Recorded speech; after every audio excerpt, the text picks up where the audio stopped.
to think about. You do need to keep that in mind, but the problem with theory always is that it is not the same thing as practice. And the big problem with theory is always, how do I translate that into practice? How do I actually go about designing a game?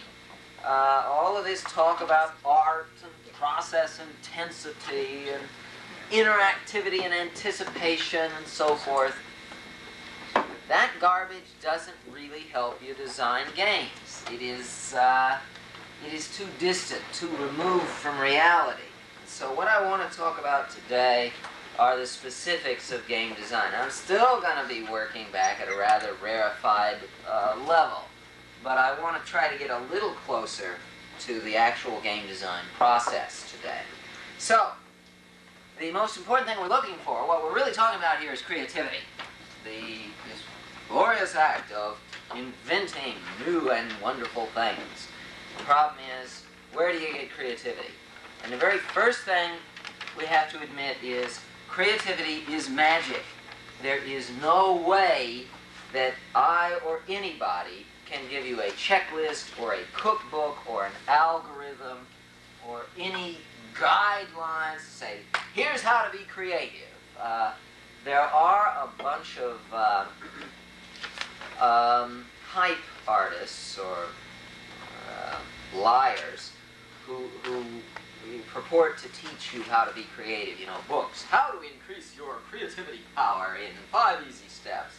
And those things are bull. There's just, we just have to admit, creativity is one of those magical things about the human mind that defies rational explanation. Now that doesn't mean that there are a few little things you can do to help, and there are a few requirements. There are a lot of negative things I can say about creativity.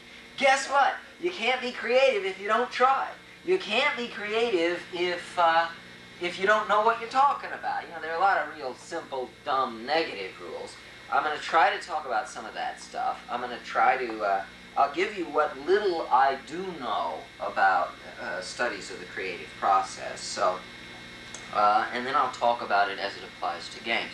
So first, let me give you a synopsis of what I know about research into creativity. And it has, as far as I know, it really hasn't turned up a great deal. But there do seem to be a number of well-defined stages, at least.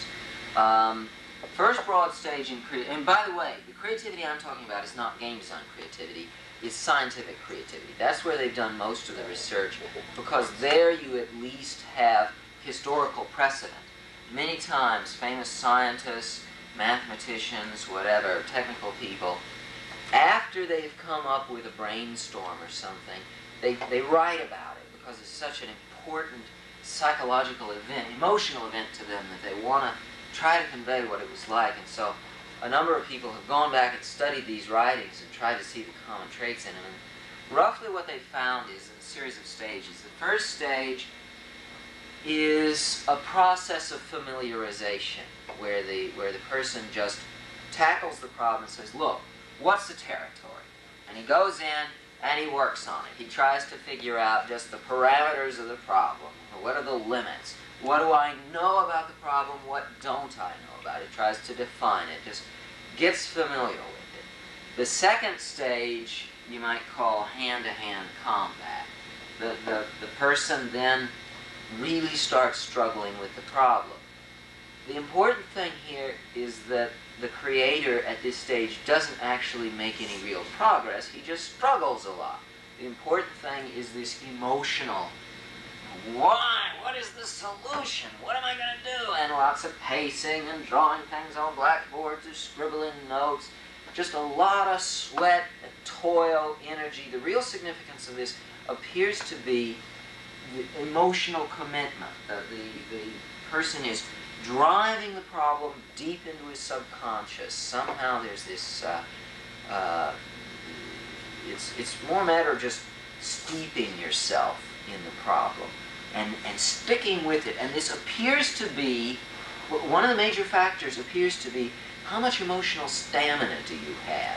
How long can you sweat and grind and moan and wring your hands and worry about it and be upset about it?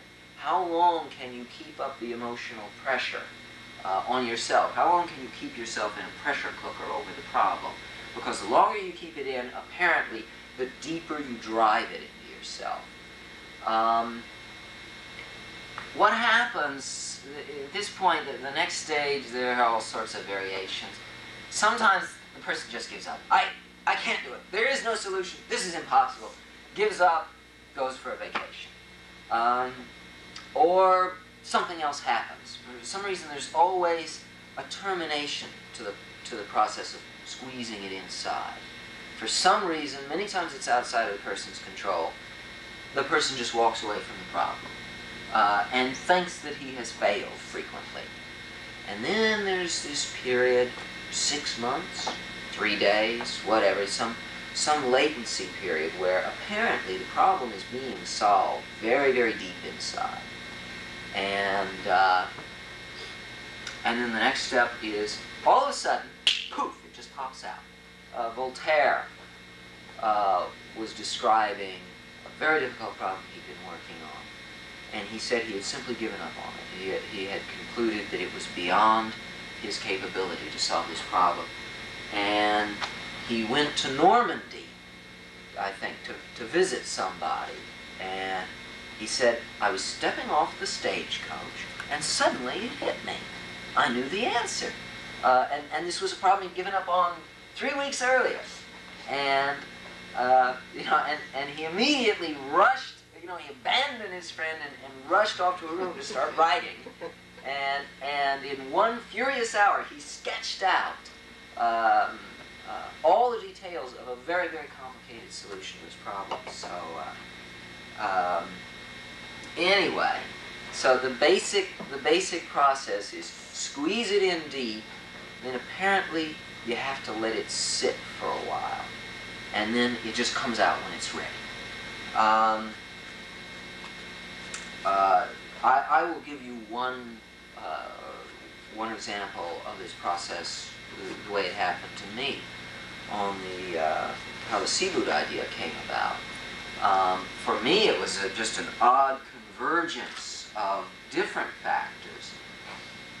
I've been thinking about what kind of game I was going to do next, and I've just been worrying about it. Not really terribly upset or anything. And I had an idea that I was developing. That idea was called Castaway, and the idea was you were sort of Robinson Crusoe situation. You were marooned on an island, only it wasn't an empty island.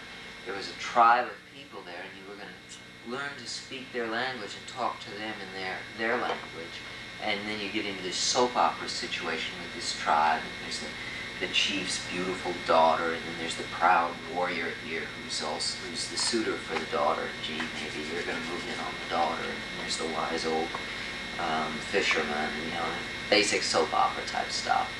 And I was working on it, but having a lot of problems because I was way ahead of myself. I really couldn't see how to get these things working. But I was very optimistic about it. At the same time, something else happened. A very painful experience for me. One of my cats was injured by a car in a very gruesome fashion. And I had this horrible day where, it was Christmas Eve, 1985, where I was we had this badly injured cat in the back of the car on a blanket. And I was taking him around trying to find a vet who would take care of him. Because our vet looked at him and said, this requires orthopedic skills that I just don't have. The normal vet doesn't have. This requires a specialist, and none of the specialists are open. And so I was driving all over creation trying to find a vet, making phone calls, and we finally found somebody about 50 miles away. Drove the cat up. You can imagine what a day like this would be like. And when all was said and done, we had to put the cat to sleep anyway. And it was just a really ghastly way to spend Christmas Eve. And it very deeply upset me. And especially because, I was putting the cat through all of this discomfort, bouncing him around in the car when he had a broken jaw. It was very, very difficult for me. I couldn't even explain to it why I was putting him through all this torture. So, anyway, that got to me deep. I was really upset about that. And a week or about 2 weeks later, I met with my editor to talk about my Castaway idea. And my editor shredded the idea. Just in 5 minutes, went through 5 great reasons why it was an idiotic idea and why it would never work. And so here I am with an idea. I know there's something there that I want to do, but the expression of it that I cooked up with was garbage. And I still got this thing boiling around about how upset I was with the cat. And all of these things were working. And another week or so went by, and I remember the event very clearly. I was driving. Driving is frequently something like this because it sort of loosens your mind and allows subconscious processes to go, because there's sort of a loose busy work. And so it allows you to let go, actually. And I was driving down, and I just reached the bottom of the hill, and all of a sudden, a phrase just leaped into my mind. Talk to the animals. Wouldn't it have been nice to be able to talk to the cat as I was driving him around these vets and explain to him? Of course, if you talk to the animals, you don't talk to them in full English. You have to talk to them in some sort of fractured language. And basically, the entire core of the Seaboot game hit me in a single flash. Now, the final game had to go through a huge evolutionary process, but the essence of the game hit me in a single flash, and it was really the confluence of these two, a very powerful emotional process related to the cat, and then this also very difficult intellectual and emotional process related to coming up with a new game idea. So it is important here that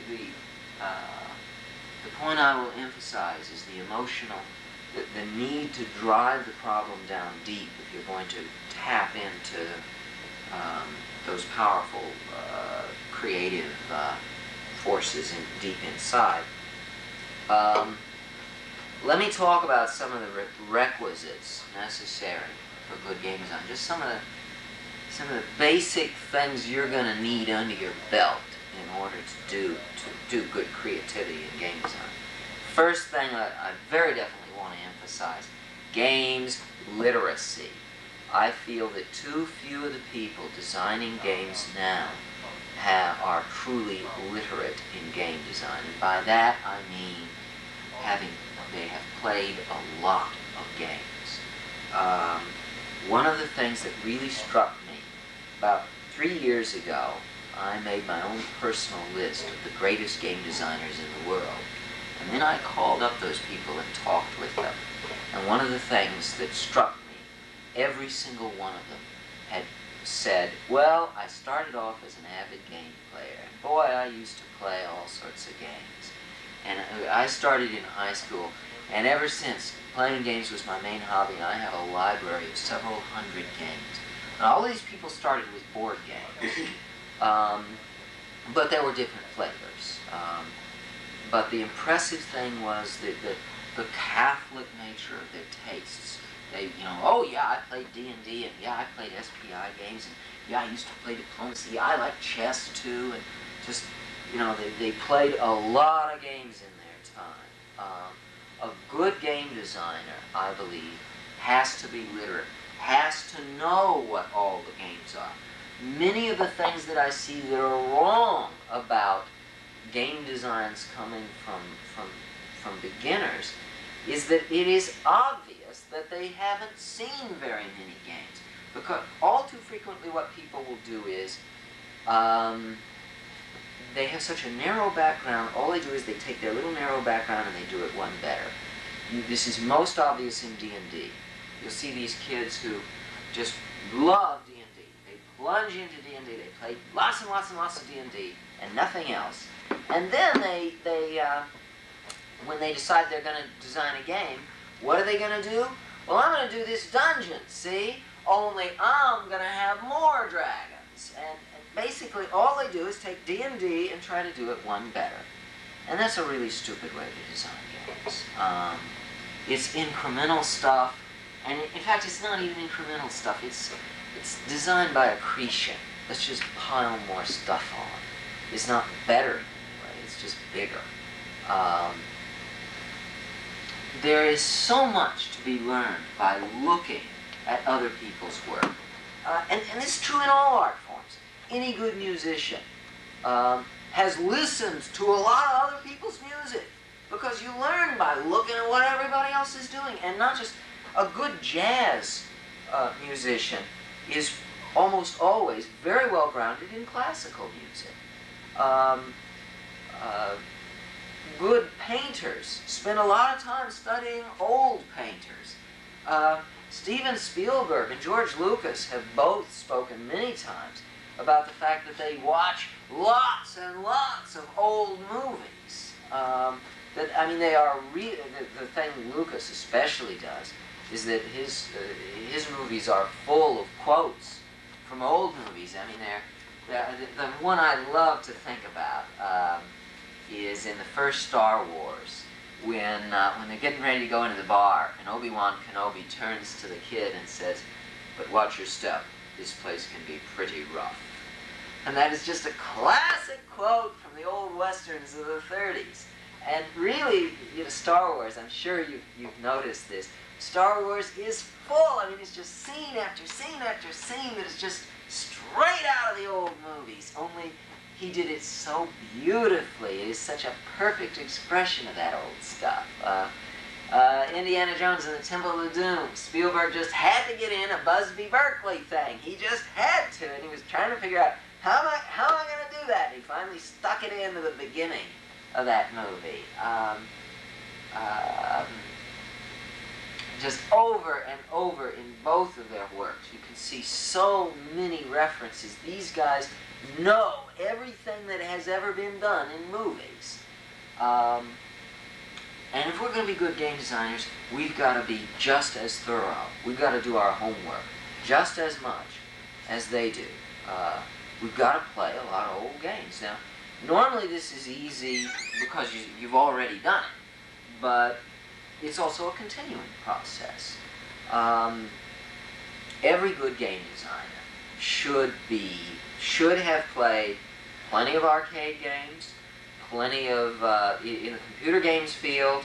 You should have played all the standard arcade games, or at least all the major ones. Computer war games. Everyone should play at least one SSI game. Should somehow get through at least one SSI game. SSI games are hard for me to tolerate, but you should play them nevertheless, and I have done so, and I'll never do it again, but at least now I know what they're like. And you should also play at least one good war game, like Eastern Front. Let's see. You should definitely, if you haven't played an Infocom game, you're just plain idiot. You've got to have played an Infocom game. They are the best of the genre. They are vitally important for you to know, even if you're never going to design one. That's just something you need in your repertoire. Let's see. A good graphics adventure. Again, the Deja Vu, Shadowgate, Uninvited. Those are the best, and so they're probably the best to look at. Flight Simulator. That's just a sports game. I don't know. There's a big world out there. Just make sure you cover the territory. But not just computer games. I feel that a good computer game designer should also be very aware of what's going on or what has gone on in board games. The work of Simulations Publications in the mid-'70s, early to mid-'70s, is, I feel, immensely important to computer game designers. For a short time there, Jim Dunnigan, Redmond Simonson, Brad Hessel, Eric Goldberg, that group, that was sort of a golden age of game design. Those people did some fabulous things in the field of board game design. They took a field that was moribund. Avalon Hill was doing war games, and by the early 70s, Avalon Hill had gotten it down to a very dull routine, and war games looked like they were sort of going the way of the dinosaurs. There wasn't much going on. It wasn't very interesting, and all of a sudden, this crew in New York just exploded, and they were cranking out a game a month, and there were new ideas, and there were different approaches, and there was experimentation, and there were a lot of mistakes, but there were a lot of exciting things going on. Tracing some of the developments of the ideas, one of the most exciting things you can do is trace the ideas that Jim Dunnigan did. First he did it with split identification of conflict first with Battle for Germany and then later on with Russian Civil War. Let me tell you about this because it's so interesting. He did a game called Battle for Germany, and here's your problem. This is about the invasion of Germany at the end of World War II. The Russians and the Americans are basically, here's Germany, and the Russians and the Americans go, whoomp! And that's the end of Germany. And the German player just goes, ah! Crunch. Now, how do you make a good war game out of that? If you're going to be the German player, what fun is it getting stomped on? None at all. So how do you make an interesting game out of it? Well, his idea was, we'll split your personality. One guy, you're going to be the Americans and the Germans who are fighting the Russians. And you're going to be the Russians and the Germans who are fighting the Americans. So you get to attack with the Americans and defend with the Germans, and you get to attack with the Russians and defend with the Germans. And so each side, now, which side are you now? Are you Germans? Or are you Allies? Well, you're both. You're split. And that way, each side gets to be attacker and defender. Now, that's a fascinating idea. You start to think about, who am I? Then he went one step further with Russian Civil War. And this is really wild. This is just absolute genius. The Russian Civil War situation was total anarchy. Basically, from the period 1918 to 1921, you had random armies randomly marching all over Russia, fighting each other. And basically, there were two broad groupings. There were the Reds, the Communists, and the Whites, the old. They weren't really imperial. They weren't really in favor of the emperor, the Tsar. They were more Democrats or Republicans, but they also kind of liked the Tsar. And then there were the Greens and the Blues. There were a variety of other minor forces in here. Basically, everyone was just running around shooting each other. And it was total chaos. How are you going to make a game out of that? Well, his solution was to say, we're going to have a bunch of people play. All of us are going to play this game. And basically, we're going to randomly divvy up armies. And so each of us will get some armies. Only, we're not going to choose up sides. That is, you're going to get a few red armies and a few white armies. And everybody will get some red armies and some white armies. And then we're all going to run around killing armies. So I have some reds and I have some whites, and I'm going to use my reds to kill your whites and my whites to kill your reds. And I don't care which side I'm on. I'm just kind of trying to kill other people. Now, the neat thing is, as the war goes on, one side starts to get on top of the situation. And eventually, the whites as a whole, my whites and your whites and yours and yours and yours and yours will probably end up wiping out my reds and your reds and your reds and your reds, or maybe the other way around. In the end, one side or the other prevails. And at the end of the game, see, we keep count of how many reds I killed, how many whites I killed. At the end of the game, if the reds win and I killed lots of whites, then I'm the winner.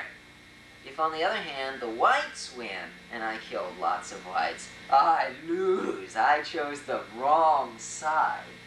So, in other words, you don't know whether you're red or white at the beginning of the game. You start off on the fence, and you can play, you can sort of act, well, yeah, I'm sort of the reds, attack those whites. You're also sort of the whites.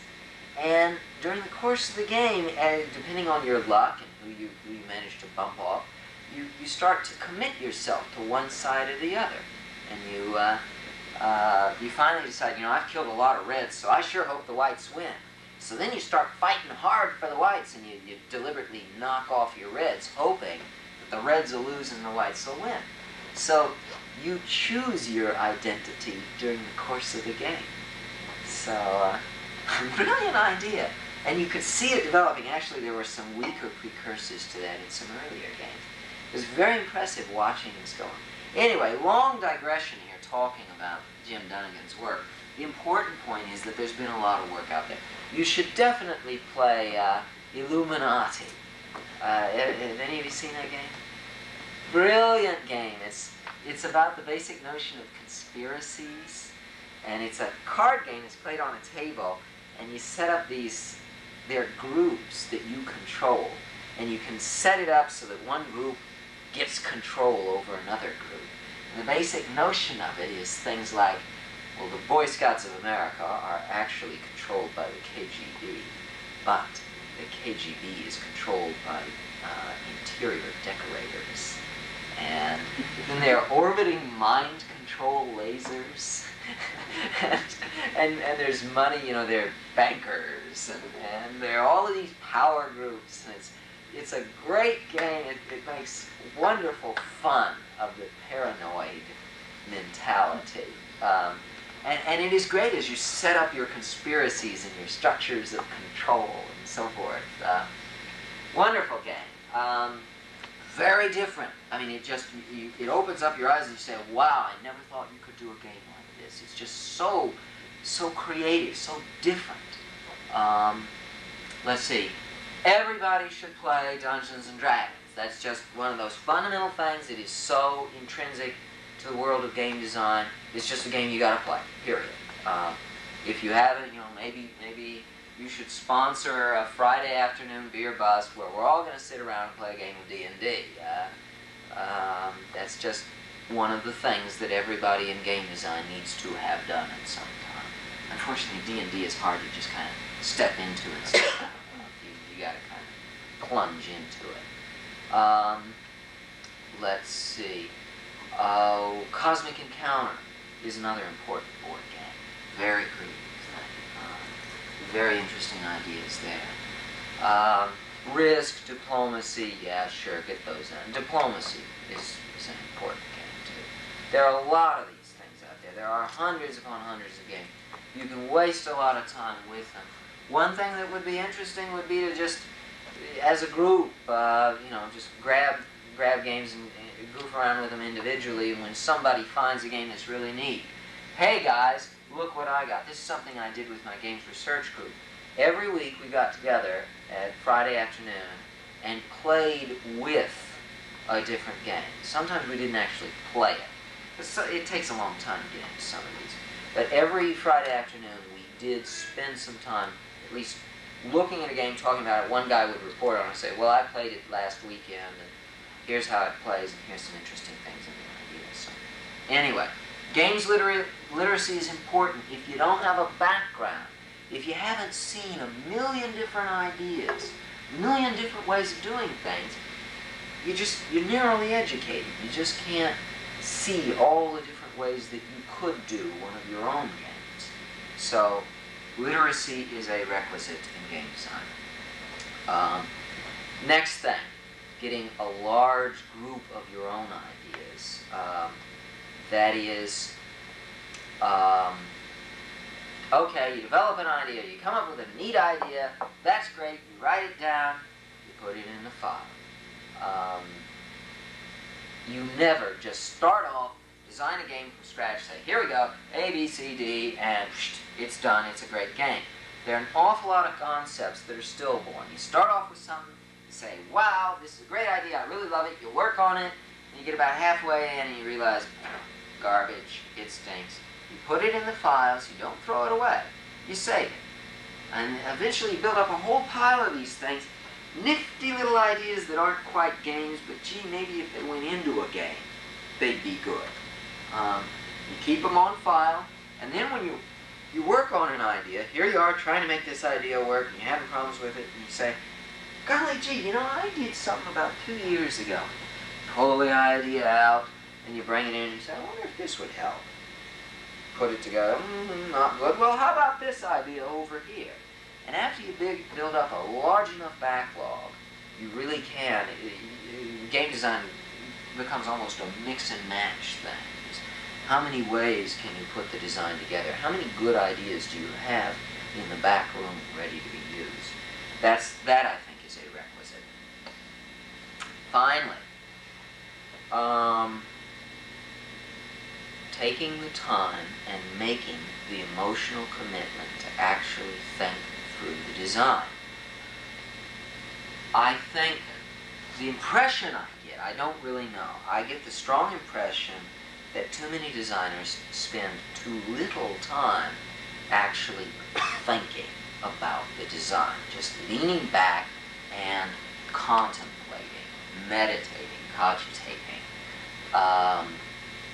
I get the feeling that all too often important design decisions are made at the keyboard, and that is the wrong place to design. The keyboard is where you program, not where you design. If you're at the keyboard working on a program and suddenly something hits you and you realize there's a problem, there should be this instant get away from the keyboard reaction. Step back, go for a walk, think. I strongly sense in many game designers there isn't enough willingness to take the thinking process seriously. That is partially a matter of work habit, of working style. What type of working environment do you live in? How do you organize your office? Is everything centered around this altar with a keyboard and a monitor? Is that the focus of your workplace? How much does your workplace honor the thinking process? My office is set up, there's an almost, I should say, schizophrenic nature to my office. My office is divided three ways. On one wall is the computer, the equipment, the technical stuff with the keyboard and you know, everything I need to program. And there's a chair there. And then, but it is a work chair, an office chair, you know, erect, straight, and so forth. The other wall of the office is a huge desk with something more like an easy chair. It's an office chair, rather like these, and much more comfortable. And the desk, on the bookshelves are my technical stuff, but that desk breathes more contemplation. That desk is where you sit and think. This desk is where you program. And then on the third wall is my stereo with all my classical CDs, and that sort of applies to both. That is, there's always my classical music running as I'm either programming or thinking. The other important aspect of my work environment is this long driveway that winds away from my house, and the arboretum down at the end. And that's important because when I get really stumped, the most important thing I do is I get out of the office and I go for a walk. There is nothing, I mean, it gives you a sense of perspective to get outside in the open air, and you're not looking at bits, and you're not looking at a monitor or ASCII and dot matrix characters, and you can see the world around you and you think in terms of big ideas instead of the little piddly stuff. It allows you to differentiate between technical details and design issues. There is another very important aspect here, and that is emotional commitment. And this is really, this is more of a gating issue, a selection issue than something you can turn on or off. This is more a matter of, am I really cut out to be a game designer? And only you can answer this. It is a question of, do you have the emotional commitment to it? Because I'll tell you, you can't design games by fucking around with a keyboard. It's not something you do. Game design is not something where you sit in front of the keyboard and say, ah, isn't this cute? I'm having so much fun. Wow, look at this happen. Oh, gee. No, if that's your approach, you're never going to design anything really good. You'll do a lot of cute things. But if you really want to do good game design, there's got to be a real passion there. You got to really want to do it. there's a phrase that few people really know the meaning of, and that phrase is creative agony. And if you're good, you already know what that phrase really means, because creativity is hard. You sweat. I roll around on the floor sometimes when I'm working on a problem, because by God, you don't just get it in a lackadaisical fashion. You don't get great ideas by just leaning it back in your chair and having a good time. You've got to want it badly enough that you get angry, you pound your fist on the table, you yell at the cat, you get upset, you know, it has to be an intense experience. You've got to really have passion behind it, because if you cannot galvanize your resources, if you cannot get behind it fully, deeply, you won't get behind it, you won't push hard enough, you won't get the really good ideas. If you tackle it in a easygoing fashion, you're going to get easygoing results, which are normally pretty lightweight. If you want to get heavyweight results, if you want to do big things, if you want to do things that change the world, glorious things that people look at and say, wow, that's great, you're not going to get that by just screwing around in front of the keyboard. You're going to have to sweat hard. It is going to hurt. One of the fundamental questions is, where do you get your kicks in game design? How early in the process do you get satisfaction?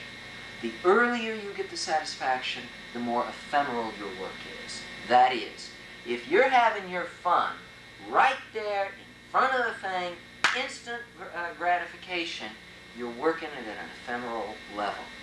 For me, when I initiate a new project, when I sit down in front of the machine for the first time and say, okay, I have the specification, this is the game I'm going to design, let's get to work. I take a deep breath and there's a sense of foreboding. Here we go. This is going to hurt. And the project basically goes downhill for me. Emotionally, the effort of developing a game is a very painful one for me. My wife calls it programming mode. She knows that as time goes on, when I start, you know, before the project begins, I'm a nice guy. She likes to have me around. It's, you know, it's good to see you, Chris. But then as I start into the project, she starts slowly backing off. Because the deeper I get into the project, the further down the road I get, the uglier I get. The more angry, the more upset, the more intense I get. And the more she backs off from me. And this goes, typical project takes about a year, and so over the course of a year it gets worse and worse. Towards the end of the project, I'm a real asshole. Because I'm trying to bring this thing in, and it didn't live up to my expectations. It's not as good as I wanted. And I am fighting and kicking to somehow make it right at the last minute. Get those last changes in that'll make this a good game. And I hate the game. Every game I've ever done, I have deeply, bitterly hated by the end of the project. And in fact, by the way, this is how I know when to finish a project. When you read, the time to stop is when I say, I don't care anymore! And I just throw it out. That's it! And Mindscape now understands this. And you know, I work real hard on it, and they're very pleased with the way things go initially, because I'm a real perfectionist, and boy, I sweat the details, and I just love the way that everything I do, all the details are just polish, polish, polish. They love that. But they now know that right at the end of the project, there'll be this certain phase where I just send them a letter saying, this is it. They say, okay, Chris, thanks, bye. And I just, you know, that's it. I cannot take it anymore. Well, I don't know. That's my style. It's a very personal issue of style, and I'm sure each of you has your own style, and my ugly way of approaching it is probably inappropriate. Well, no, that'd be a good way to do it, probably.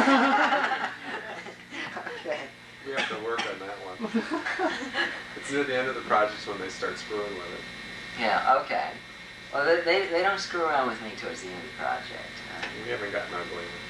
Well, part of the problem, though, is there is this balance because throughout most of the project, I'm very much the perfectionist, and I'm a step ahead of them. No, not good enough.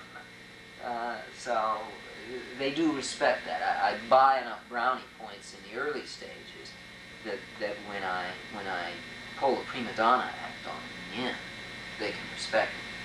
Because I've been the prima donna. I mean, in terms of performance, I've actually done that, so I can get away with that childish behavior. Anyway, when I finish the project, then there's this tremendous relief, and all of a sudden I'm a human being again, and my wife opens the door and says, "You human again?" and we renew our relationship, and things like that. It is the important point I want to convey to you is that my particular style is just an issue of taste and style. But the important point is the emotional commitment. Oh, yes, I forget. The satisfaction for me doesn't come until 3 to 6 months after I finish. It takes me about 3 months to look at the game again, to look at it without thinking, that goddamn game. And maybe after, for me, for example, with Cebu, I finished that project in September, October.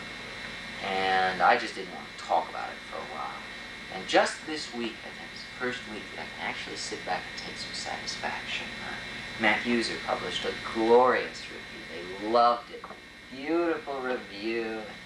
Really great. Now, for the first time, I can look at this game and say, yeah, I'm really satisfied with myself. So, for me, the kicks, the satisfaction, the pleasure of what I do comes long after the project is finished. But you should definitely consider, where do you get your kicks? Why is this fun? What is the emotional horsepower that drives you? Because you are an engine, a creative engine, and you've got to have that fuel to keep you going. And if you've set yourself up emotionally with either the wrong fuel or to do the wrong things, you will accomplish the wrong things. Anyway, from where do ideas come? Where do you get all these creative things? Well, I've talked about the emotional side of it. Let me now talk about it from a more intellectual point of view. There's an intellectual way of looking at idea formation. And I will point out that one of the most important components in idea formation is an educated mind. Yesterday I mentioned the difference between education and training. Ideas, you must be broadly educated to really create ideas. And by broadly educated, I mean much more than just a bachelor's degree. The graduation is called commencement, and the intention of that word is that it acknowledges that a bachelor's degree prepares you to begin educating yourself properly.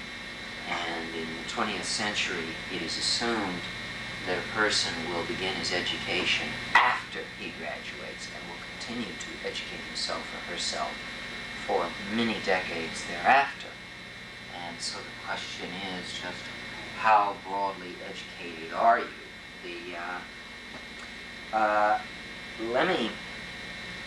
I like to talk about scribes versus authors as a way of really emphasizing this. This can get a little painful, but I once gave a lecture to a graduating class of computer scientists, and I challenged them. No, they weren't computer scientists, they were double E's, emphasizing programming, and almost all of them are programmers. But there is a difference between double E and CS. Anyway, I asked them, are you a scribe or are you an author? Let me explain those terms because it is easy to mistake them. A lot of people think the scribe is a dumb guy who just writes things down. Let me talk about the medieval scribe. This was a very highly educated person. A scribe, back in those days, scribery was a very rare talent. Only a tiny fraction of a percent of the population could read or write. You were really special if you were a scribe. Moreover, it wasn't merely, the expertise of the scribe was not merely relative to the general abysmal level of education of the general population. That is, we don't say, gee, medieval scribes were great because all those peasants were so dumb. No.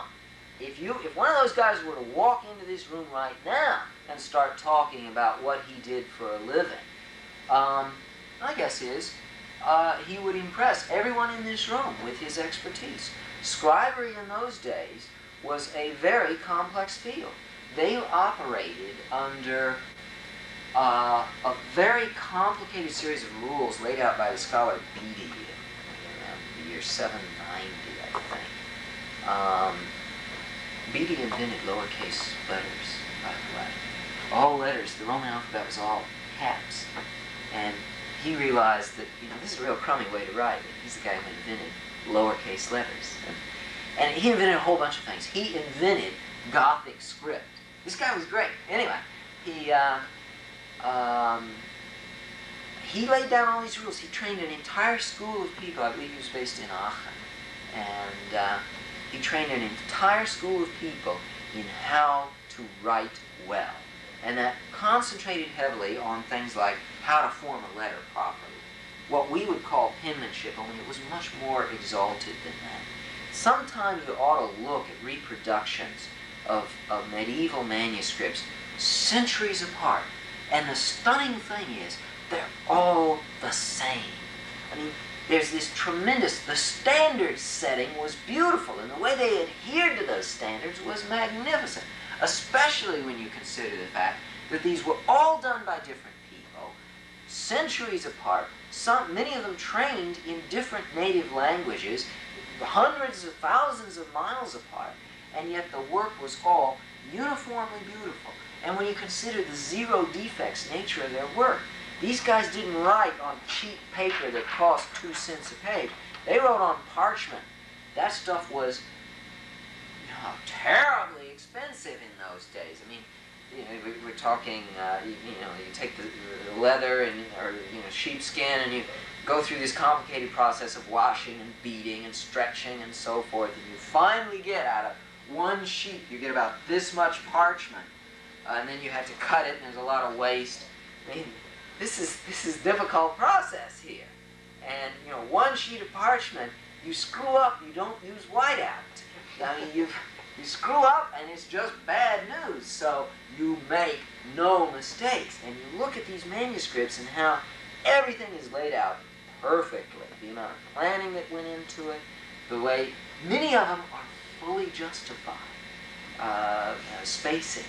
And that, you figure out how much work it takes to do that by hand.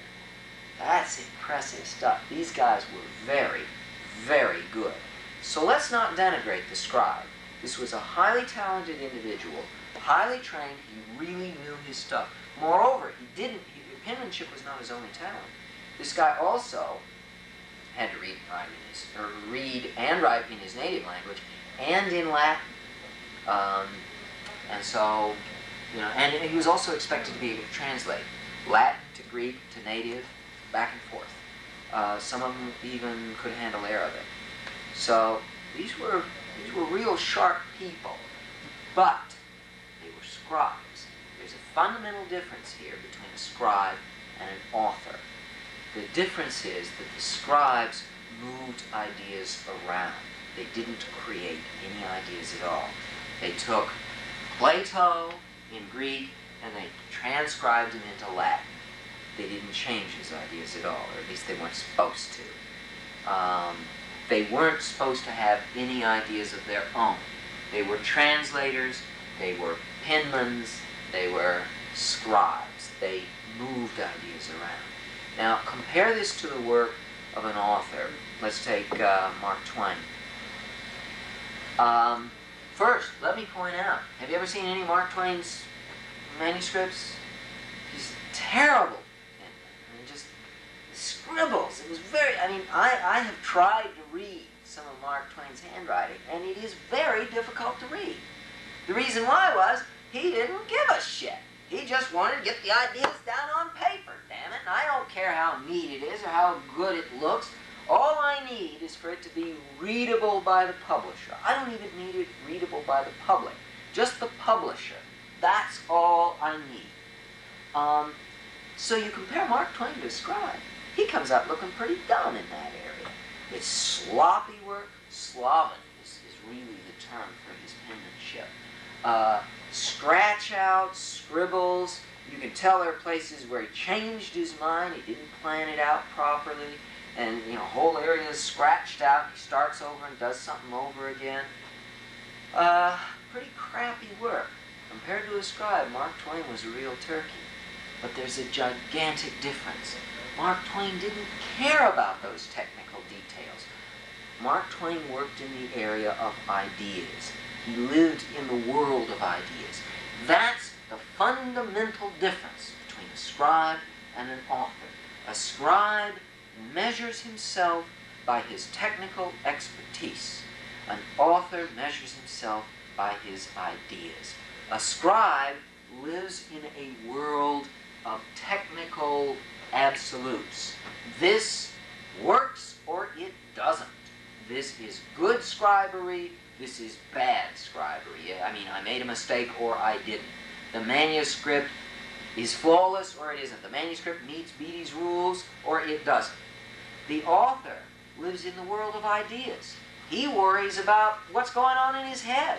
What goes down. See, it's easy to confuse the two because basically when you look at their output, what is the output of the author? What is the output of the scribe? Well, they're both words on paper. So it's easy to look and say, well, gee, how do we compare the two? And feel that the scribe is doing a much better job.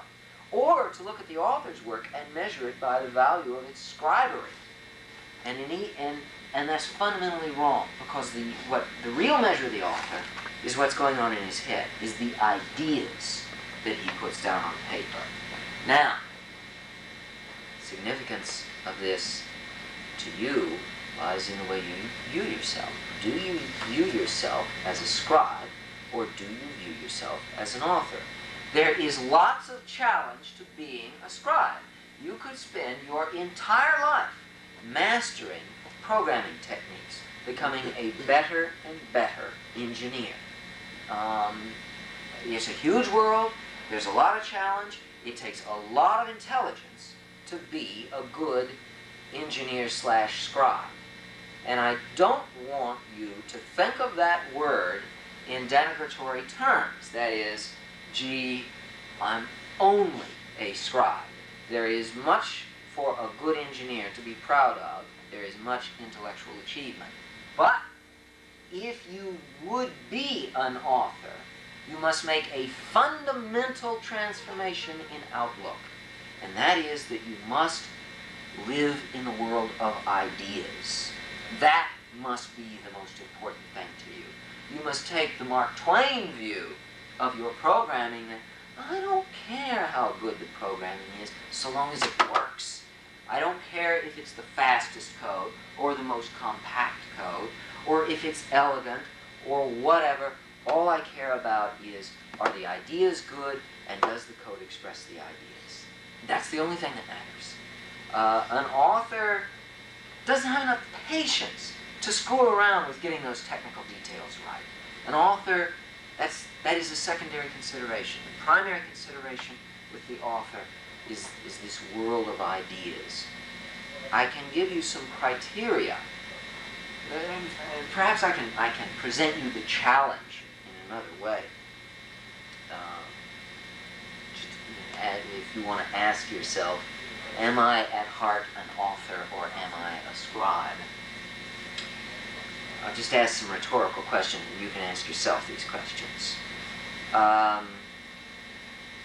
is your real curiosity in life about ideas?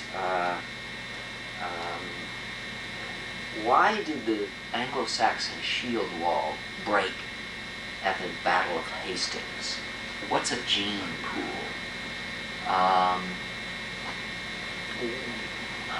How do the kidneys get urea out of the bloodstream? What is the nature of the free will versus determinism argument? Does quantum mechanics really resolve that? What's the resolution to Schrodinger's cat?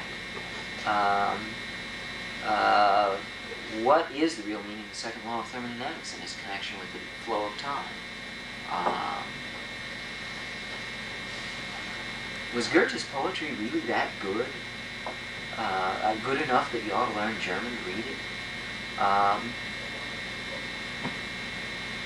What about Socrates and his notions about letting it is better to be sinned against than to be a sinner? And what about Plato and his notion of whether a real chair actually exists? How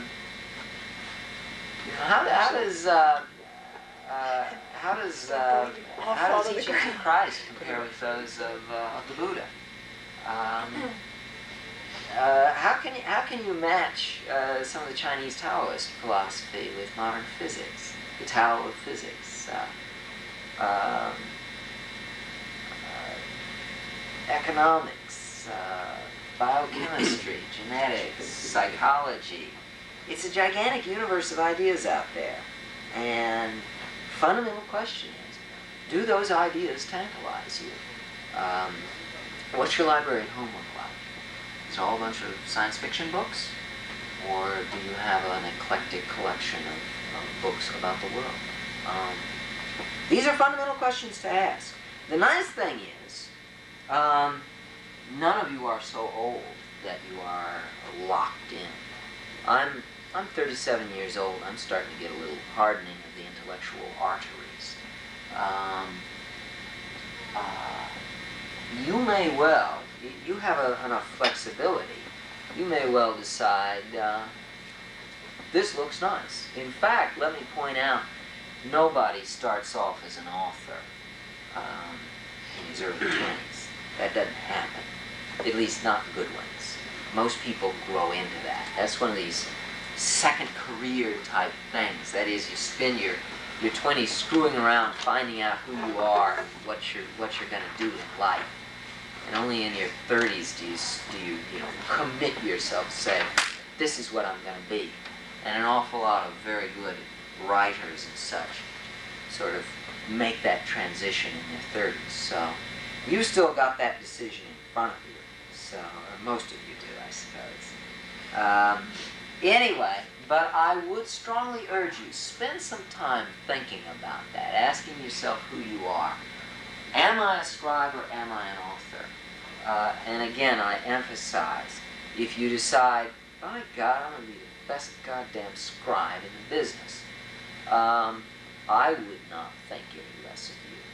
I have personally chosen authorship as my path, but there is no shame at all in good scribery. Think of the medieval scribe.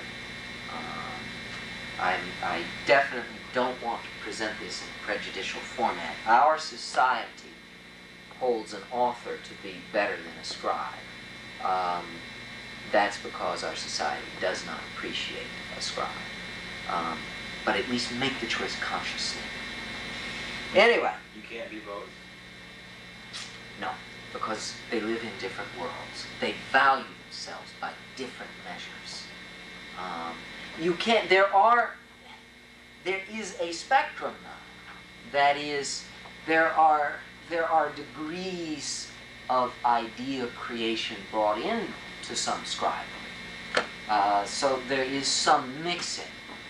But I cannot imagine, that is, somebody over here primarily measures himself by the quality of his scribery, but yes, there are good ideas in his work. And then there are authors over here who primarily measure themselves by the quality of their ideas, but they also worry about how good the execution is. But the problem is, right in the middle, there's this horrible straddle point where you have an identity crisis and you say, how do I measure my worth as a human being? And you can't answer the question. So there has to be at least primacy for one or the other. I would suggest, Chris, that you have a problem with the terms, because what you're really describing are generalists versus specialists.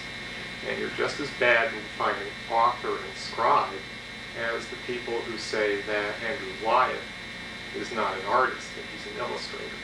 You're making an artificial distinction. It's not to say that there aren't people who are craftsmen as opposed to generalist artists, or artists who require the knowledge of several crafts to do what they're doing and therefore don't have the time to concentrate on one. But my experience has been that, okay, sure, you know, a guy who letters comic books is very similar to your old scribe. And maybe he isn't what anybody would call an artist, but there is art within any craft. So, you know, if you say generalist and specialist, sure, but that's the only differentiation you're really making. I don't see it as generalist versus specialist. Well, that's your business. Okay, fair enough. I see it, I mean, well, back to what Lonnie said, can you be both? I think an author doesn't exclude scribemanship or whatever. I mean, an author may have excelled or achieved a certain status in his scribery. I would say nothing. Right, but it's a matter of what goals you then commit yourself to, excelling in your scribery or going after ideas. Yeah. There's more the difference, not what the skills you have, so much as where you want, what you're trying to focus on or excel in the future. I would say nothing of the fact that a painter, for instance, has to be a damn good craftsman. Oh yeah, yeah. I'm not ruling out the basic. You know, there's a minimum level of excellence that you must achieve on the details of execution. A game designer must be competent at programming. In fact, more than just competent, good at it. But the question is, for example, I regard myself to be a good programmer, not a great programmer. I get real sloppy on some things. The important thing, though, is I don't care much about that. I regard that as, yeah, you got to program it at least this level. I'm going to do my homework, make sure I understand the programming well enough to do it at this level. But that's not, if I write a great piece of code, I don't pat myself on the back. But that's because because you're talking about programming. Nobody looks at programming. Mark Twain was a damn good writer. It doesn't make any difference if he's a good scribe or not. The point is that virtually anything, there's a high degree of craftsmanship involved. Now, you can, again, it's like, you know, trying to distinguish verbal from spatial reasoning. You know, and this is another case where, yes, there are people who do participate strictly in craft activity. I mean, who are striving for a technical excellence.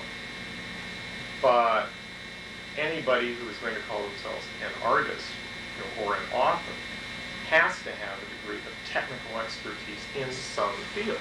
Yes, So they do exist. I'm in complete agreement with you on that. But I mean, I still think the difference is whether you're trying to perfect your craft or what you're expressing with that craft. Yeah. That's all. Yeah, you know, it's your riveters versus, you know, what you call riveters on a screen, yeah, right? The rivet men versus the people who put up, you know, the ideas. And Right. Yeah. That makes sense. Even though I tend to think of that as an extension of craft. Yeah. That's a perfectly valid point. Okay. Let's see. Ideas are a dime a dozen. Oh, yes. Okay, so let's say here you are creating all these great ideas. You're a broadly educated person. You're very games literate. You've got 1 million games in your library. You read all sorts of weird esoteric books.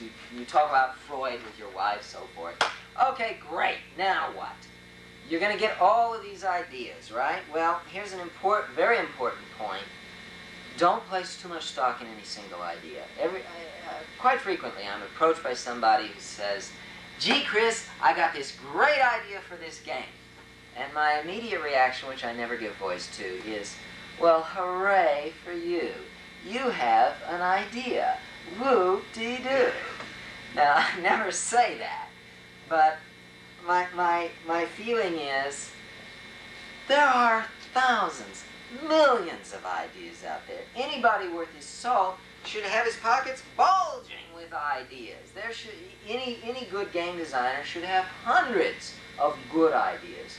The problem is not getting ideas. The problem is selecting the good ones. That is, figuring out. And actually, there are two issues here. You see, what you want to do is get the few winning ideas, the triumphant things that conquer the world and make $1 million and all of that. And there are two issues here. How do you achieve that? The first is high volume, and the second is selection. That is, the way you get the brilliant ideas is sort of like the way a grocery store gets profits. Just lots of turnover. Let's keep pumping out ideas. And, sort of like a million monkeys with a million typewriters. One of them's bound to be good if you keep generating a lot.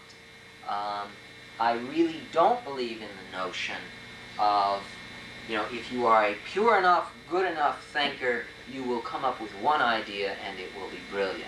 I view my own creative process as just a matter of pouring out lots of ideas and massacring all but a few. So, first you need volume. You need to be generating lots of ideas. That is a very positive process. You have to be very open, very, all this new wave stuff, just very nurturing, very supportive of yourself, very positive, very creative, all of that nice stuff. I hate that stuff. And generate tons and tons and tons of ideas. Then you have to turn into Jack the Ripper and start killing ideas, because the second half of this is selection. You've got to be able to tell which ideas are good and which ideas are great, and there are very few of those. And so I view most of the work of the creative process as negative work. I'm going to skip those and just rush ahead to this. Let me tell you a story about the growth of infants. So much of human learning is primarily a negative process. That is, walk up to a newborn infant and poke the infant in the tummy, and what does he do? You get arms and legs waving, you get all sorts of lung action combined with some random vocal cord stuff. It is a generalized response. Basically, you push in on the belly button, and every nerve in the nervous system goes off. Okay? It's basically a generalized response. What is the difference between that reaction and, Mother, I'm hungry now, I would appreciate some milk? The difference between those two actions is not that the baby does something the second time that he doesn't do the first time. That is, if you were to imagine going, blah, blah, blah, blah, blah, somewhere in all of that is buried, Mother, I'm hungry now, I'd appreciate some milk. In other words, the growth process is one where the baby learns what not to do. For example, football player learning to tackle somebody. When you were a kid, you were first learning football, and somebody said, tackle him, and you just kind of threw yourself out and fell on him, and you hurt your arm, and he ran away, and you didn't tackle him. As you got better, what you learned was how to hone that action. We're not going to just throw our arm up in the air. We're going to tuck our arm in down here. We're going to twist and lower our shoulder. We're going to have our arms ready to go around the guy. Basically, it's a process of selection, of cutting away. Behavior is learned by removing extraneous behavior, for the most part. Voice intonation, the way you refine your voice, is almost always taking out all the random clutter that goes through your vocal cords, getting more precise about it. It's rather like the way a sculptor carves stone. You just take away from it and look what was inside. So there is a negative process. I believe that creativity is primarily a negative process. There's the easy part of just pouring out lots and lots of ideas. It's like a dump truck. And here you are standing knee-deep in ideas, and now we need a shovel to dig through because there's one diamond buried amid all these pieces of gravel. And the problem is, how are you going to get rid of all of the junk and get to that one diamond? What you need here are negative rules, things that allow you to say, nope, no good. That's no good either. Elimination rules. Let me go through some of the ones I use. One of the most fundamental, the first question I ask on any game is, where is the interaction? What kind of interaction are we talking about here? Is this a good interaction? Is it a rich interaction, an interesting one? That kills an awful lot of game ideas. A lot of people will get interested in an idea because it's an interesting situation. For example, I mentioned yesterday the presidential campaign game. That sounds like a really interesting situation. I mean, just, wow, presidential campaign, I'm running the campaign. Will I be elected president? First glance, that sounds great. But then we start turning, imagine I've got these guns on a rack. So, all right, let's grab the first gun. Is this a good interaction? Bang! And it falls over. No, apparently it wasn't. When you point that interaction question gun at the presidential campaign game, you realize very quickly the interaction just isn't there. It's a very weak interaction. So that's the end of that idea. There are more detailed questions you can ask about the interaction. First, is this a rich interaction? Is there a way for me to go back and forth? Is this something that intrinsically implies I'm going to be going back and forth? This is one reason why I've looked at a lot of games involving conspiracies, and finally ruled out that entire genre, because a conspiracy doesn't let you go back and forth with the other guys, because you're secret. How can you go back and forth with somebody you're hiding from? So it fails one version of the interaction test.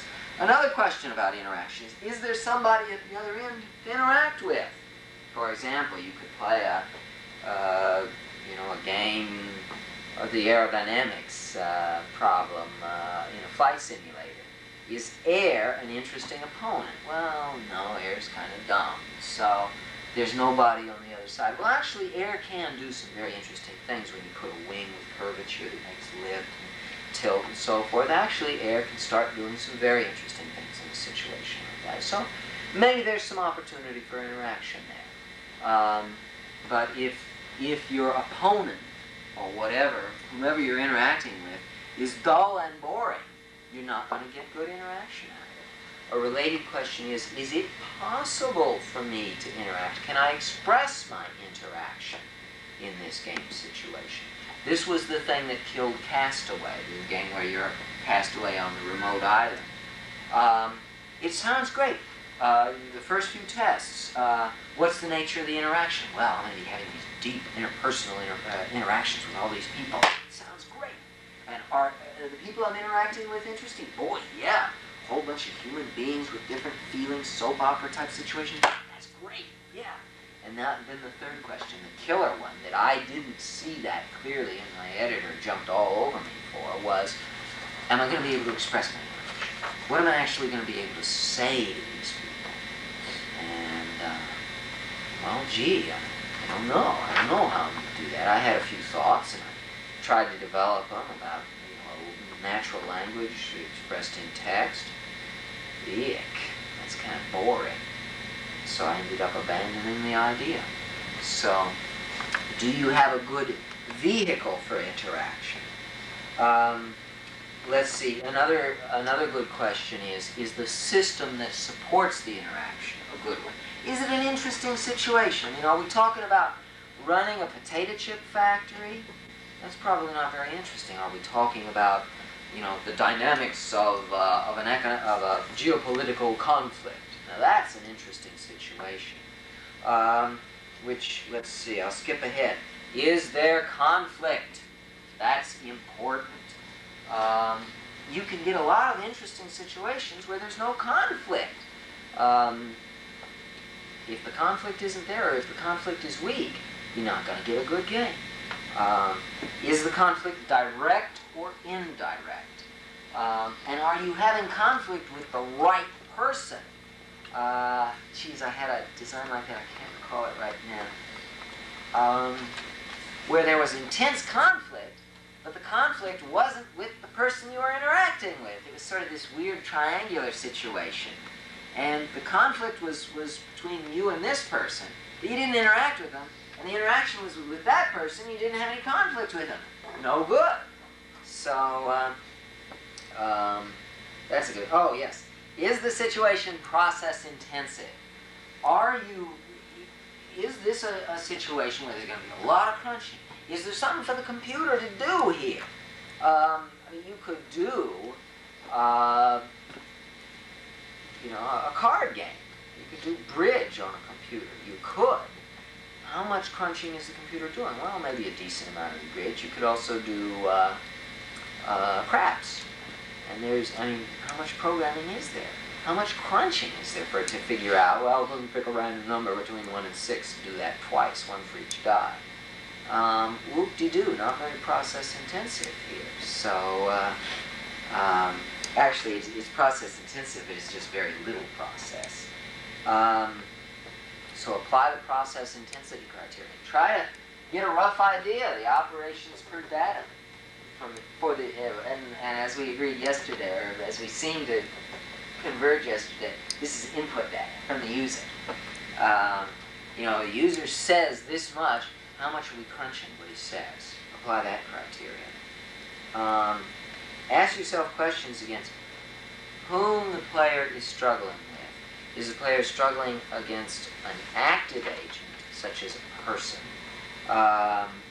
a somewhat less active agent, a group of people, or just a situation? In Flight Simulator, you are struggling against a situation.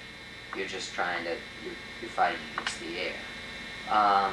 It's always more interesting to struggle against somebody who can shoot back, somebody who can anticipate. Let me digress for a minute here and talk about anticipation, because I meant to talk about that yesterday. Anticipation is one of the magic things in game design that is at present little utilized and very, very useful for getting good anticipation.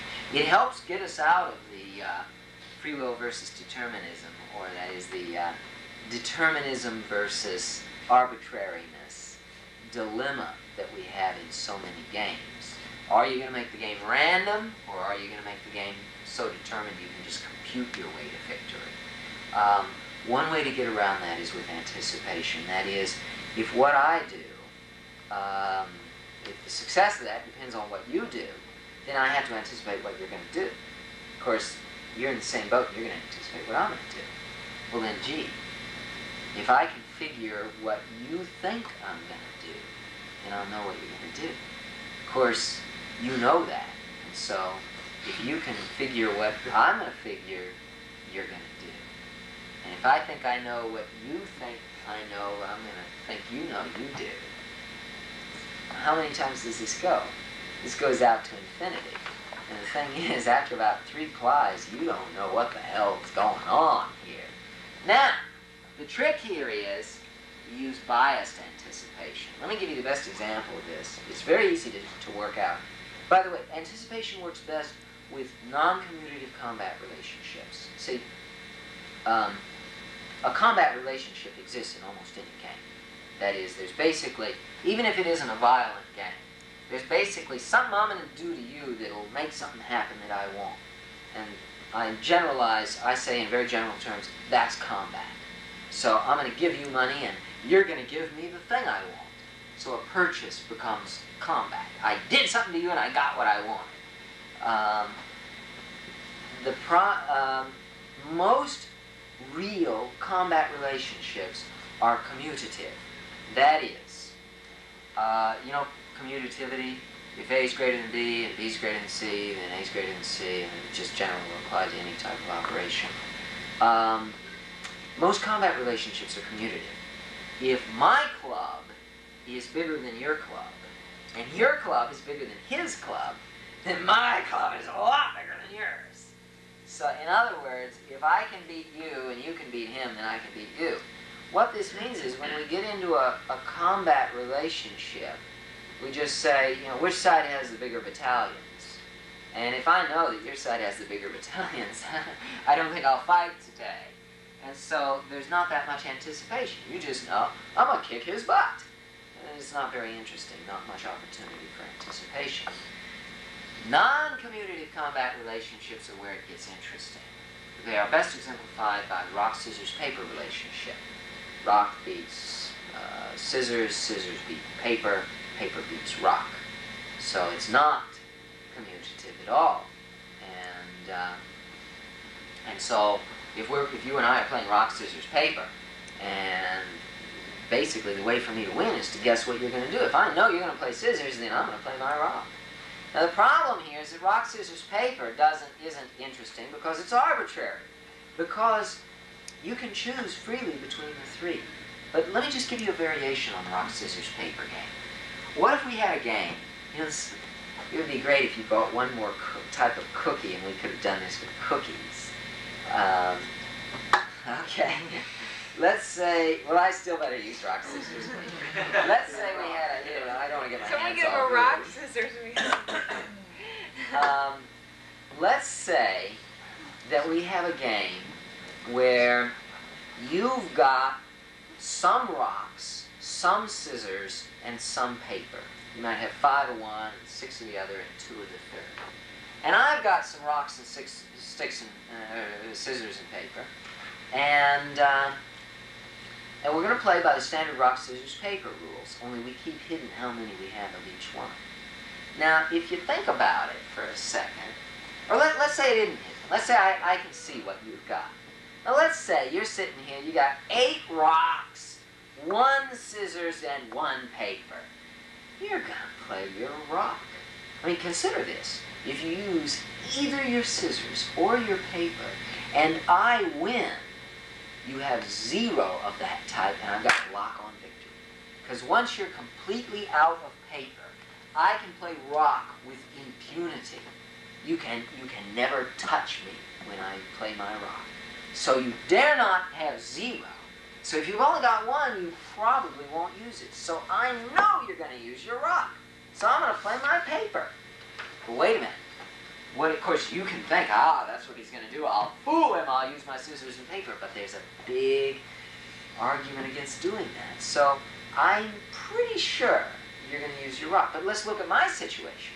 Suppose I've only got 1 paper. What are you going to think about that? You see, we already, with this very simple game, we have a very rich interaction going on. The two of us sitting here trying to imagine what the other guy would do, balancing risk against benefit. Here is a very simple situation that gets into some very rich stuff.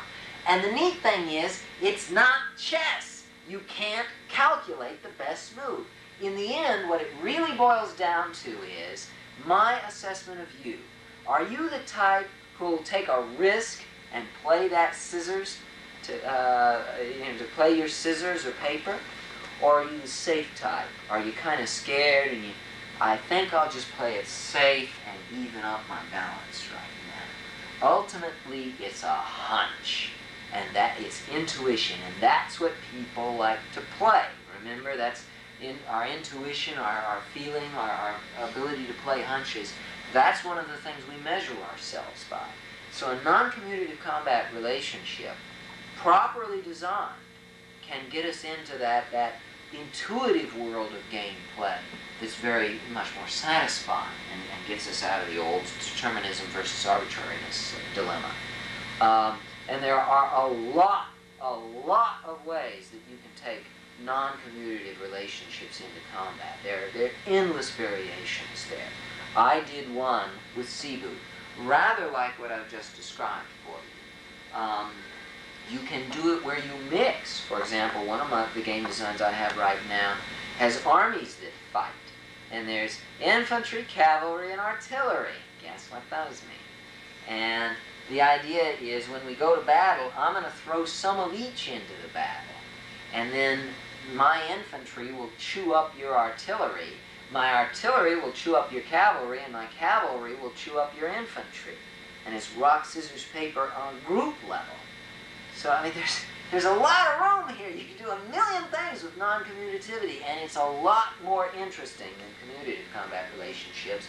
And the best thing about it is it enforces anticipation, and anticipation creates interaction. So, anyway, end of long digression about anticipation in non-commutative combat relationships. Let's see, what else do I need? I was talking about selection tests here. I think I've gone through them all, though. Oh, one last test. This isn't so much a rejection test as a clarification one. This thing I'm creating. Is it a game? Is it a toy? Is it a puzzle? Is it a simulation? Or is it a competition? Just what is it? Be prepared. Have a clear notion in your own mind as to what it is.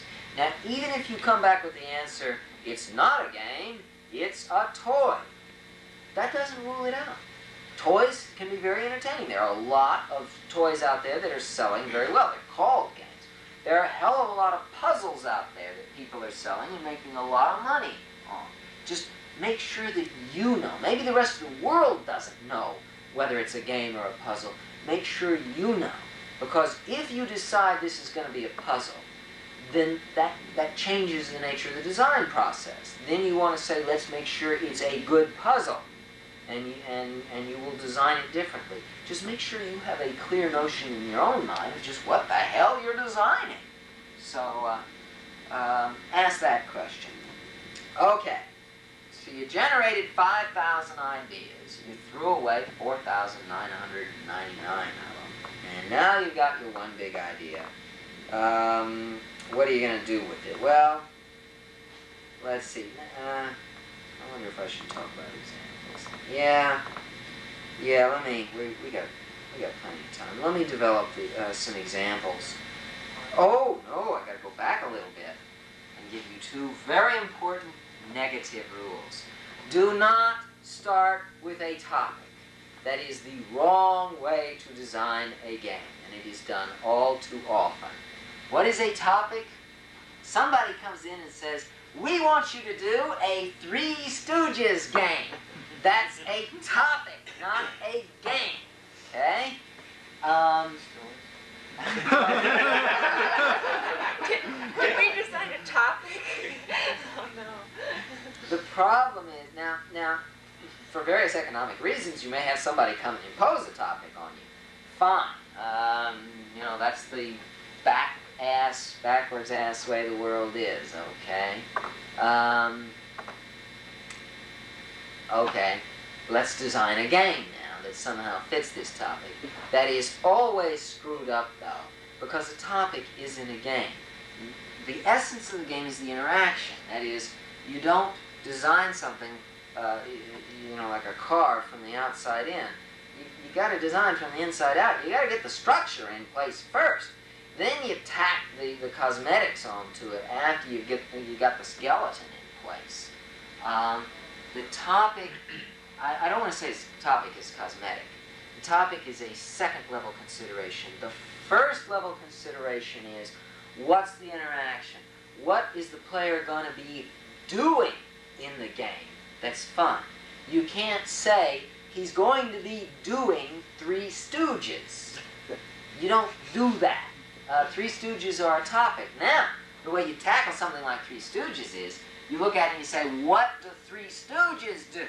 And you generalize from that and you say, gee, I don't know what the hell these pies do. Throw pies. You know, but see, that's the problem. You end up with a list. You don't end up with a, you know, what is the essence of Three Stooges? You know, that... Yeah, Stooges. What's that?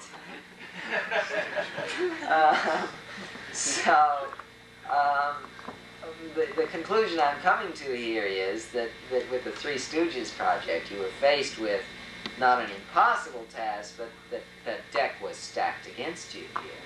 And you may have overcome it. I don't know. We have the Stooge algorithm. The algorithm for It students. requires floating point zones. That's what's We have it enshrined in a plexiglass container out in front to the world of combined But vision. after this, I have an idea though. Curly's a lot like a rock. And I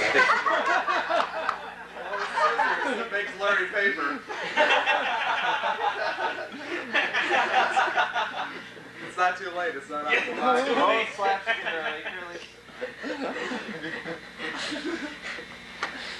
Well, That's Where so it is- typical. What they, they say we're going to do a Three Stooges game. We say, well, what are they going to do? What's the game? Yeah, Well, they'll just do Three Stooges stuff.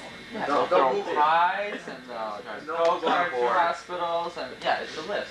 yeah. You go down this list. And we're like, well, what's the game?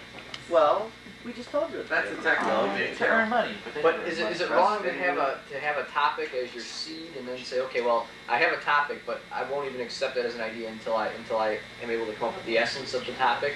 Is it so wrong to say, okay, I think I'm interested in the Three Stooges, so I might want to develop some sort of seed, some sort of true game design out of that? Is I that don't so know. terrible? No, it isn't wrong or terrible. Frequently, it doesn't work. Right. Yeah, you're coming in from the wrong angle. That But if doesn't you're mean willing you to, can't do it. okay, but if you're willing to accept that it just might not work, you say, okay, I do have a topic that I kind of like. Now I'm going to back up and start where I should have Is started. there a way Can to I work? arrive at that? Yeah, it's kind of like entering the freeway from something other than a freeway entrance. You know, it's going to bumpity bumpity bump, crash goes the fence. Hey, here I am on the freeway. If you're determined and if you stick to the knitting, you can get on the freeway and go sailing down the freeway. It's a whole lot easier just get on the entrance. A lot smoother Unfortunately, from a ride. marketing point of view, Right. that's the problem. That's the killer. The marketing people look at it. They don't give a shit about whether it's a good game. They sell topics. Right. And customers buy topics. The important thing is, see, you have a very important marketing consideration of your own. Ultimately, your name goes on that box, one way or another. And a very important thing is, are customers going to buy your next product? And if you let the marketing people cram their way of thinking down your throat, oh sure, they'll get big sales on this product.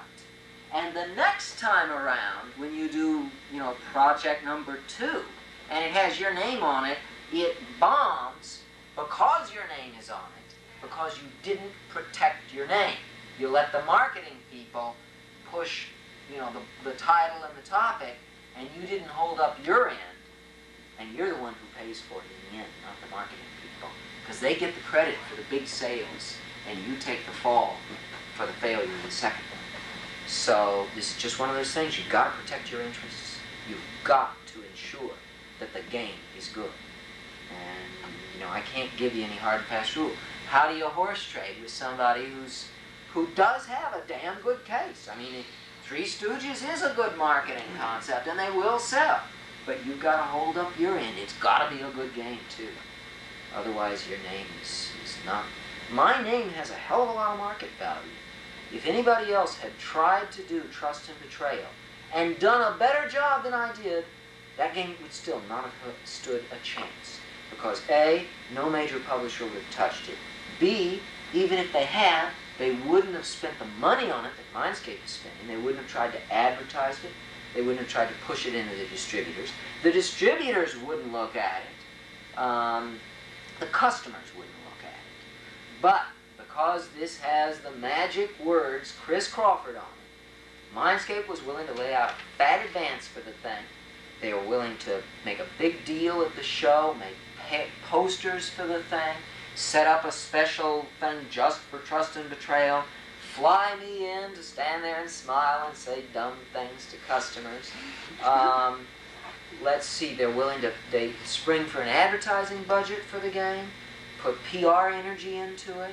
Distributors, because it says Chris Crawford on it, distributors are willing to say, gee, well, I suppose if it's Chris Crawford, it's probably pretty good. Sure, we'll take a few hundred and see.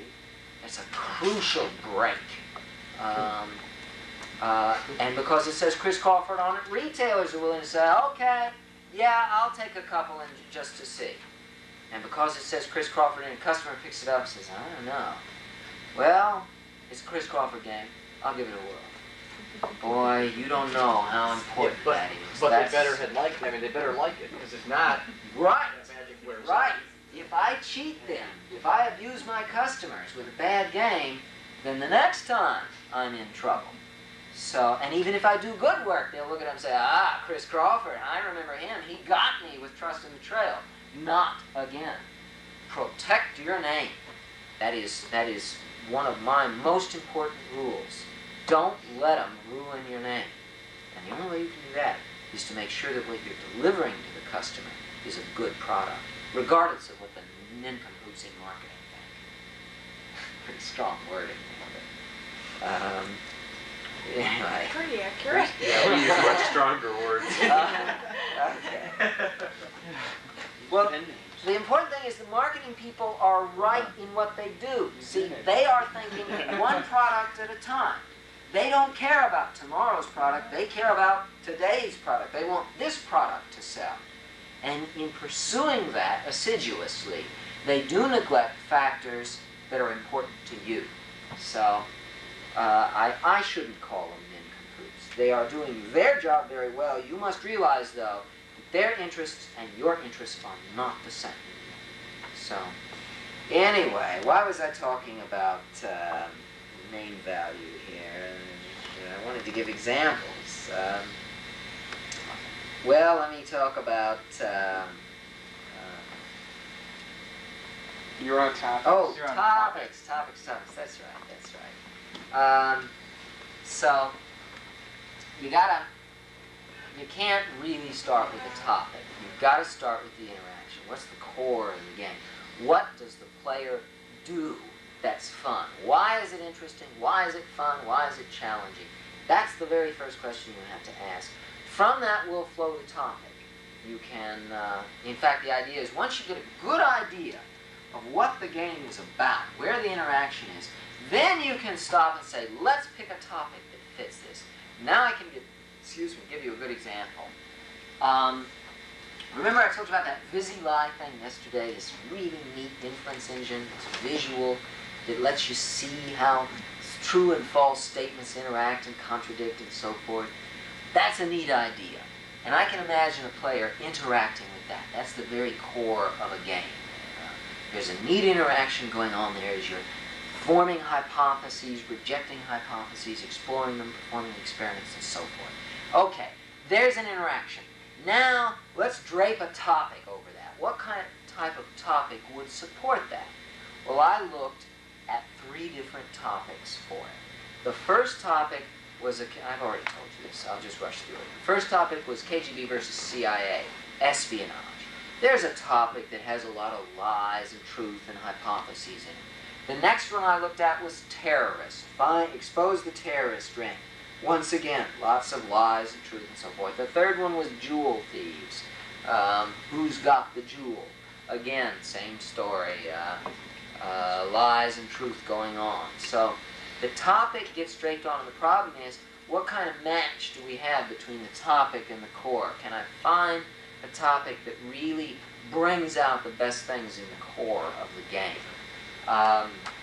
I wanted an early example some years ago. I wanted to do a game about leadership and the problems of pulling together a diverse society. That is, here's this fragmented society. One of the basic themes of human cultural history is the integration of society and the establishment of unity and homogeneity.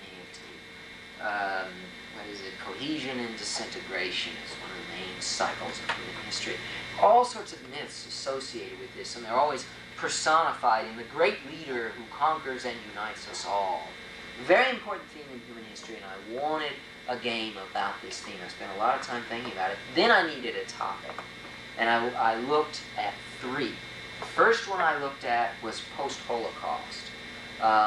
Nuclear war gets fought, and your task is to reunite the country. I looked at that, and the problem is there are a lot of political things. There are a lot of people who think, hey, if nuclear war is fought, everyone will be dead anyway, so, this is politically unacceptable for you to suggest that someone might have lived.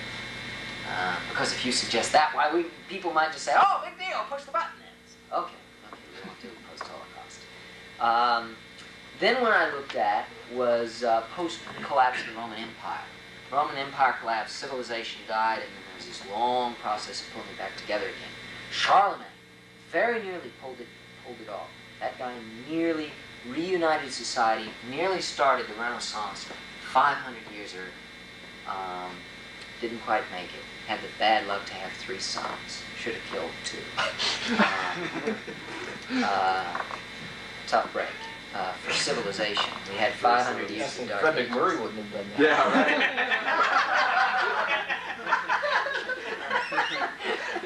I think I'd skip it a minute. No, Ernie. Ernie goes. Charlie.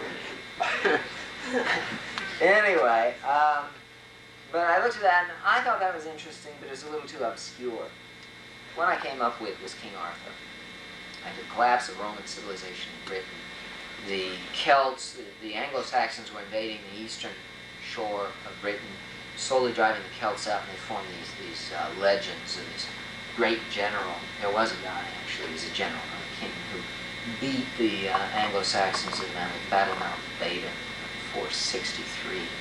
And the Celts had this big legend about, oh yeah, he wiped out all those Anglo-Saxons.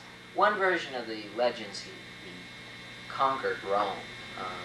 Anyway, so they had all these legends about King Arthur unifying England. And I thought, well, the Arthurian legends, those are great. So I did a game built around them, which became Excalibur. But what I started with was a central notion of unifying a country, the interactions associated with that.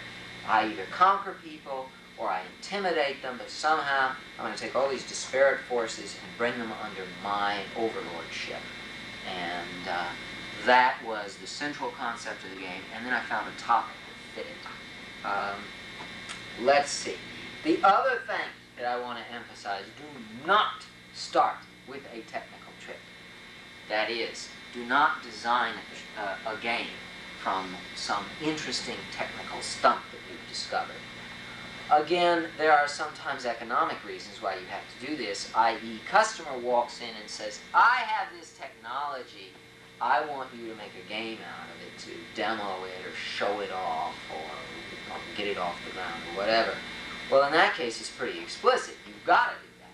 But in general, see, I'm coming from the field of home computing. You guys work closer to hardware. And so my rule here is compromised by the type of work you do. Nevertheless, I can state with some confidence in home computing, you don't just sit down with a computer and discover some neat new way to do an animation and then say, gosh, let's design a game around this. That is completely bass-ackwards. The technology is meant to serve the purpose, not the other way around. I mean, you got to start at the very end and say, well, here's the customer. Why is he buying the game? What are his motivations? Okay, and, well, why is the game fun? And you know, you work back through this chain of cause and effect. And the techniques, the technology, those are a means. They are not down at the end. People don't buy neat technologies. They buy neat functions. They buy it for what it does. So what you're doing when you say, wow, here's a neat technique, and try to build a game around it, is you're reversing the order in this causal chain. And it never really works very well. I love to present the video disc games as a very good example of that. I wonder, am I supposed to... Good, I can talk about that. Let me talk about 2 different styles of creativity here. I will call the first technology-driven creativity and the second need-driven creativity. Technology-driven creativity is the mistake that most technical people make all too often. That is, they encounter a neat new technology and they say, gosh, what can I do with this technology? And they end up creating little more than a demo for it. Defender of the Crown is a beautiful example of a demo program where somebody looked at the Amiga and said, gosh, what neat things can I do with this computer? And then they said, well, let's build a game around it. And they ended up with a piece of junk. This junk was sold fabulously, made tons of money, but still a piece of junk. One question. Now, given that it's junk, and back to your other rule that once you have junk, you will sell no more. Why are they still in business at this point? Well, People are waiting for another. Seriously, first, why you're is talking that? Cinemaware or Cinemaware, yes. Okay. I mean, that's name protection there. And Cinemaware put their name on a piece of junk, let us say, if indeed it is. That's here nor there. Why at that point did not the public perceive that as junk, and why are they still buying Cinemaware products? Actually, if I can be very metaphorical to you, my answer would be, I, Caesar, but not gone.